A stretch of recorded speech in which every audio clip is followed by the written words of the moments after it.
पहला टॉपिक है डेटा और information. Data is a collection of raw unprocessed fact, figure और symbol collected from observation and measurement. यानी कि डेटा आपका कुछ भी हो सकता है, जैसे कुछ इन्फॉर्मेशन है जो आपने कलेक्ट की है।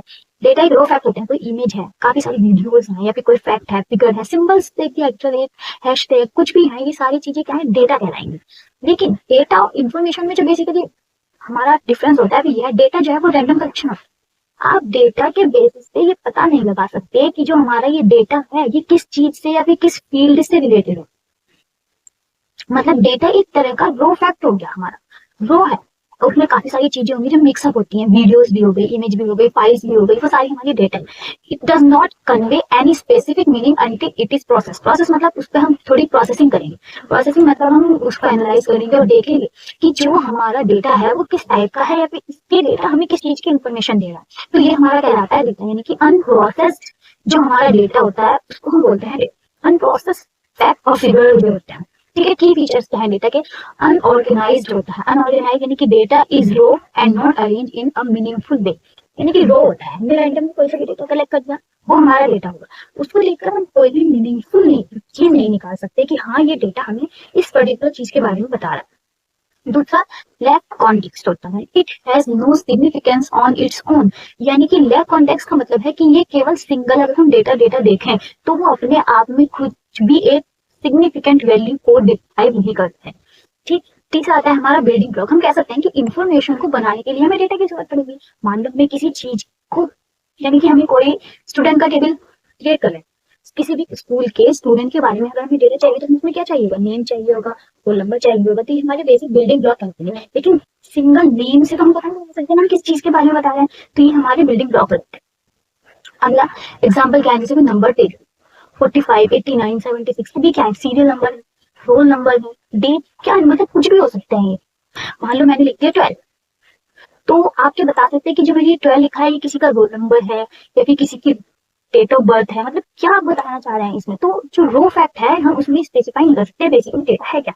जैसे टेक्स्ट में अगर हमने लिख दिया रवि, रवि स्टूडेंट है, टीचर है, मतलब क्या है, हम इसमें कुछ पर्टिकुलर स्पेसिफिक डिफाइन नहीं कर पा रहे हैं। जो हमने पहले कहते कि no significance on its own, अकेले उसका कोई भी सिग्निफिकेंस नहीं होता। या फिर हम यहाँ पे डेट ली थी, अब ये डेट हमें किस चीज पे डिफाइन करिए, एडमिशन हुआ है उस दिन, या फिर उस दिन कोर्स कंप्लीट हुआ है, टेस्ट की डेट है, हम कुछ भी स्पेसिफिक बता नहीं पा रहे हैं इसमें। दूसरा जैसे फिजिक्स, दूसरा अगर हम देखें मेजरमेंट में हमें 12 सेंटीमीटर दे दिया है, तो 12 सेंटीमीटर क्या है, 12 सेंटीमीटर किसकी लेंथ पे रखी है हमें ये नहीं पता कुछ चल रहा है। तो आई होप आपको डेटा का समझ में आ रहा होगा। नेक्स्ट हम चलते हैं, इन्फॉर्मेशन इज डेटा। इन्फॉर्मेशन एक टाइप का डेटा है लेकिन दैट हैज बीन प्रोसेस, जो प्रोसेस हो चुका है, ये की पॉइंट है। जो डेटा है वो अनप्रोसेस्ड है, लेकिन इन्फॉर्मेशन ये टाइप का डेटा है जो प्रोसेस है, ऑर्गेनाइज्ड है, प्रेजेंटेड इन अ वे में प्रेजेंट है दैट प्रोवाइड मीनिंगफुल ऑर्डर, जो हमें प्रोवाइड कराता है, मीनिंग हमें बताता है, कॉन्टेक्स्ट में it is useful for decision making and problem solving. इसको देखकर हम डिसीजन बना सकते हैं और कोई भी प्रॉब्लम सॉल्व कर सकते हैं। बेसिक को हम बोलते हैं इन्फॉर्मेशन।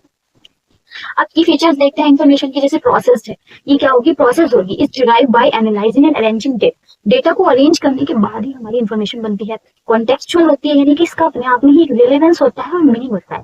और दूसरा देखेंगे एक्शनेबल होती है, it can be use for decision, और इसके बेसिस पर हम कोई डिसीजन ले सकते हैं। तो ये हमारा हो जाएगा इन्फॉर्मेशन के की फीचर। जैसे एग्जाम्पल देखते हैं, Ravi scored 76 marks in physics on this particular day. अब हम जो पहले डेटा में देखा था इसमें हम बताया गया था रवि 76 और एक सब्जेक्ट दे रखा था पर्टिकुलर और एक डेट दे रखी थी। तो उसमें हम कुछ फाइनल स्पेसिफाई नहीं कर पाए थे, मतलब क्या देखा है, लेकिन आप इसमें देखिए Ravi score 76 marks in physics on this particular date. मतलब रवि ने स्कोर किए 76 मार्क्स किस में, फिजिक्स में, इस डेट को। यानी कि हमें एक इन्फॉर्मेशन मिल रही है कि हाँ जो हमें इन्फॉर्मेशन मिली है वो पर्टिकुलर इन्फॉर्मेशन ये है कि रवि ने 76 मार्क्स स्कोर किए फिजिक्स में किया और उस पर्टिकुलर डेट को किया। तो एक प्रोसेस डेटा, यानी कि उस डेटा के कलेक्शन में से अपनी इन्फॉर्मेशन की चीजों को निकालना ही हमारा इन्फॉर्मेशन कहलाता है। ठीक, जैसे एक और एग्जांपल दिया हुआ है, the average height of student is in class 10 की जो है वो 5.2 फीट। जैसे डेटा काफी सारा कलेक्शन ऑफ डेटा है, अगर हम उस पर प्रोसेसिंग करते हैं तो उसके बाद जो हमारे रिजल्टेंट डेटा निकलता है हम उसको इन्फॉर्मेशन बोलते हैं। तो अगर एक एग्जांपल लिया जाए तो बेसिकली इन्फॉर्मेशन क्या होती है, आपको बहुत सारी चीजें, मैंने यहाँ पर इस लेक्चर में मैंने आपको बहुत सारी चीजें सिखाई। अब हो सकता है कि किसी और का सब्जेक्ट कोड कुछ अलग हो, तो उसके सब्जेक्ट कोड में इन ये सारे टॉपिक्स में से कुछ टॉपिक ऐसे हो जो उसके सब्जेक्ट में ना हो, तो वो बच्चा या वो स्टूडेंट उस टॉपिक को नहीं पढ़ता। मतलब मैंने उसी कलेक्शन ऑफ डेटा दिया लेकिन उसके लिए जो यूजफुल था वो उसने एक्सट्रैक्ट किया उस वीडियो से, तो वो जो डेटा उसने अपने लिए रखा वो उसके लिए इंफॉर्मेशन कहलाएगी। अब आप किसी और को बताएंगे तो वो उसके लिए जो यूजफुल चीज होगी वो उसके लिए इंफॉर्मेशन कहलाएगी। तो इंफॉर्मेशन हर किसी के कॉन्टेक्स्ट में अलग अलग हो सकती है, यानी कि जिसकी जैसी नीड होती है वो उस डेटा से उसी हिसाब से प्रोसेसिंग करता है और अपने लिए इंफॉर्मेशन क्रिएट। आई होप आपको इन्फॉर्मेशन और डेटा के बीच में डिफरेंस पता चल गया होगा। बढ़ते हैं फिर नेक्स्ट स्लाइड की ओर, जिसमें डेटा और इन्फॉर्मेशन के बीच में डिफरेंस दे रखा है। कभी कभी एग्जाम में आ जाता है 2 मार्क्स में कि डेटा और इन्फॉर्मेशन के बीच में क्या डिफरेंस है उसको बताइए, तो आप इसको टेबल के फॉर्म में बता के आएंगे, इसमें एस्पेक्ट भी दी होगी डेटा और इन्फॉर्मेशन, तो आपको अच्छे मार्क्स मिलेंगे। क्योंकि देखिए स्टूडेंट, प्रेजेंटेशन बहुत मैटर करती है एग्जाम में, क्योंकि अगर आपकी प्रेजेंटेशन और राइटिंग अच्छी होगी एग्जामिनर पे काफी इफेक्ट पड़ता है और आपके मार्क्स के चांसेस काफी बढ़ जाते हैं। तो इसमें देखा सबसे पहले हम डेफिनेशन लिख देंगे। डेटा बेसिकली क्या है, रो फैक्ट एंड फिगर है, और जो इन्फॉर्मेशन क्या है वो प्रोसेस डेटा विद मीनिंग। ठीक, नेचर कैसा होता है, ये अनऑर्गेनाइज्ड एंड मीनिंगलेस होता है और ये ऑर्गेनाइज्ड और मीनिंगफुल होता है। दूसरा प्रोसेसिंग, प्रोसेसिंग क्या है, नो प्रोसेसिंग, इसमें कोई प्रोसेसिंग इन्वॉल्व नहीं होती, इसका जो ये क्या है रिजल्ट होता है प्रोसेसिंग डेटा।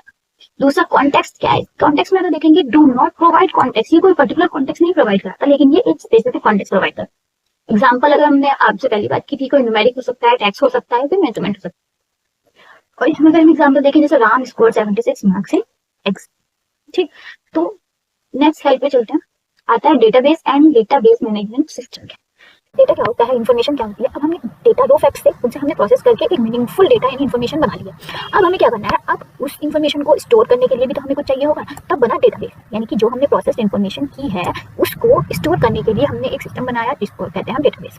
अब database is a collection of organized information that is stored so it can be easily accessed, manage and update। access का मतलब क्या होता है कि हम उसको यूज कर सकें, manage का मतलब हम उसको मैनेज कर सकें अपने हिसाब से, अपडेट का मतलब अगर हमें कोई न्यू वैल्यू ऐड करनी है तो हम उसमें ऐड कर सकते हैं। जैसे डेटाबेस कंसिस्ट ऑफ वन और मोर टेबल्स, एक से ज्यादा टेबल्स हो सकती हैं उसमें। टेबल्स जो है हमारा रिलेशनल डेटाबेस आता है, इसके बारे में हम आगे डिटेल में बात करेंगे। एक table holds information in the form of row and column. अब देखिए अगर आपको कोई टेबल दी हुई है, ठीक, तो उस टेबल में क्या होगा, या तो एक तो रो होगी और कॉलम होगी। जैसे हमने यहाँ पर एक टेबल क्रिएट किया है जिसमें हमारी कितनी रो है, 1 2 एंड 3। 3 तो हमारी इसमें रोज हो गई हैं और 2 हमारे इसमें कॉलम हो गए। तो कलेक्शन जो होगा रो और कॉलम का वो हमारा क्या कहलाएगा, टेबल कहलाएगा। ठीक, it is manage by a database management system, जो मैनेज की जाती है डेटाबेस मैनेजमेंट सिस्टम के लिए। अब हमने डेटाबेस बना दिया उसको कलेक्ट करने के लिए, अब उस डेटाबेस को कनेक्ट करने के लिए हमें डेटाबेस मैनेजमेंट सिस्टम की जरूरत पड़ेगी। ये क्या होता है, ये एक सॉफ्टवेयर होता है जिसके थ्रू हम डेटाबेस को मैनेज करते हैं। For example your school student records on your phone contact list is a database. जैसे कि यहाँ पर एक हमें दे रखा है, सब स्टूडेंट का नेम दे रखा है XYZ, कोई स्टूडेंट है, उसका रिकॉर्ड दे रखा है जिसके पास सब्जेक्ट क्या है, मैथ है, साइंस है, बायोलॉजी है, केमिस्ट्री है और फिजिक्स है। ये उसके पास 5 सब्जेक्ट्स हैं। ठीक, फर्स्ट टर्म में उसको कितने मार्क्स मिले हैं, फर्स्ट टर्म के टेस्ट में कितने मार्क्स मिले हैं, फर्स्ट टेस्ट में, सेकंड टेस्ट में, सेकंड टर्म के फर्स्ट और सेकंड टेस्ट में कितने मार्क्स मिले हैं, टोटल कितने मार्क्स मिले। तो देखिए अगर मैं बात करती हूँ केवल मैथ की, तो ये क्या हो गया हमारा